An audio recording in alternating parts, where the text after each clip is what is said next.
Now, let's go to Oxfam or to you, Winifred.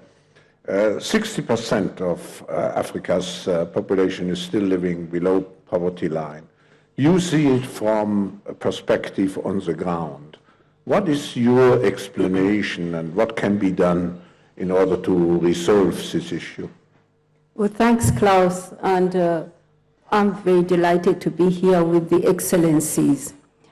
We work in 33 African countries and other countries around the world, working with poor communities, finding solutions to poverty. We also take on the powerful on issues of social justice. So we take on governments and we take on corporations. But today I find myself so much in agreement with a corporate leader, Aliko. And I'll come to that. Growth in Africa is good and we are celebrating it, the rise of Africa, but surely we know that millions are being left behind. And why is that so? It's because the growth is coming mainly, not completely, but mainly from discoveries of oil and gas and mineral resources, pumping from the ground and going out and earning revenues. If this growth, and this is really serious for Africa because we are now the second most unequal continent in the world, next to Latin America. 6 out of 10 of the most unequal countries in the world are here in Africa. And this inequality is widening. If we are going to have growth that is more shared, that isn't leaving our youth and our people out, we have to do a few things. Many things, but few are really important. One, it's important that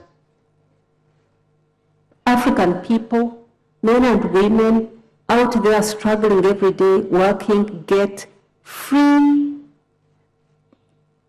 universally provide free and universal education and health. Health in particular.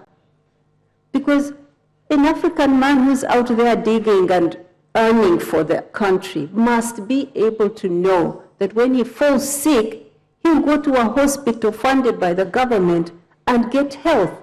And this is not rocket science. This is tested.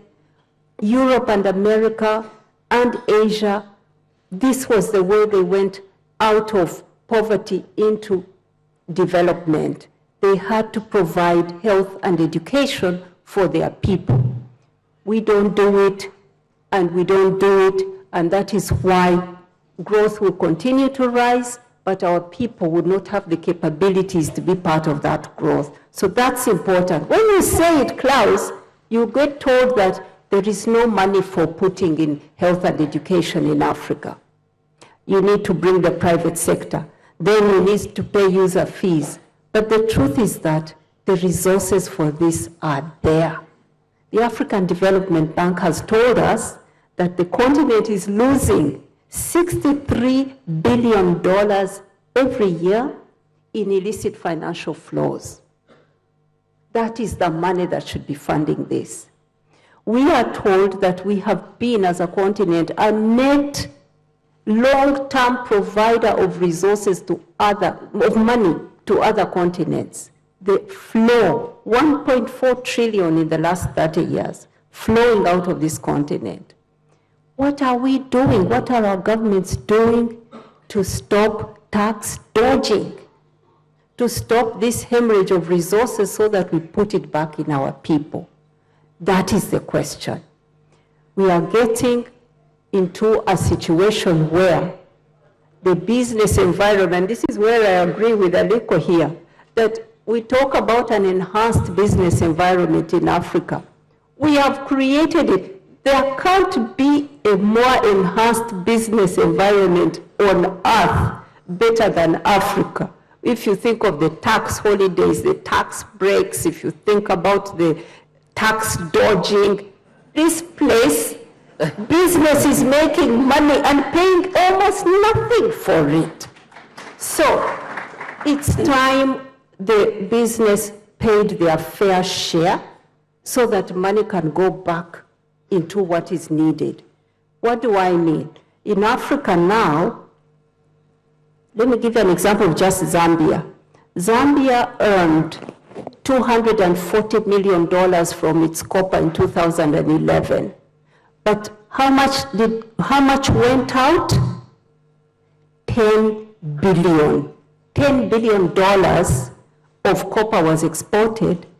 What did Zambia earn? 240 million, less than 2.5% for its copper. So resources are there, but Africa has to take the right steps to stop tax dodging, to get the companies to pay their fair share, and there'll be money to put back. So tax dodging, illicit flows should be high on the African agenda. And lastly, when the money comes in, it must go back to create the jobs for our people. So the money must go into agriculture, into industries such as Aliko's. Why should Aliko have to build a power plant for himself to do his industry? Where is the government? Sorry to ask, because the power should be there. He should just go on the grid and build a factory and create jobs. But if he has to go and build an energy plant, that's the role of the government. So we want this money to come back to build the infrastructure, to put in health and education, and to put in agriculture where the jobs will be for our people. So lastly, we want our leaders not to think in terms of the next election. That's the problem. Let them think about the longer term. 50 years, the Chinese premier has just told us he wants to be in Africa, China to be investing here in the long term. So let us see some long-term planning for the continent. Let our leaders make deals that are going to deliver in the long term. Thank you very much.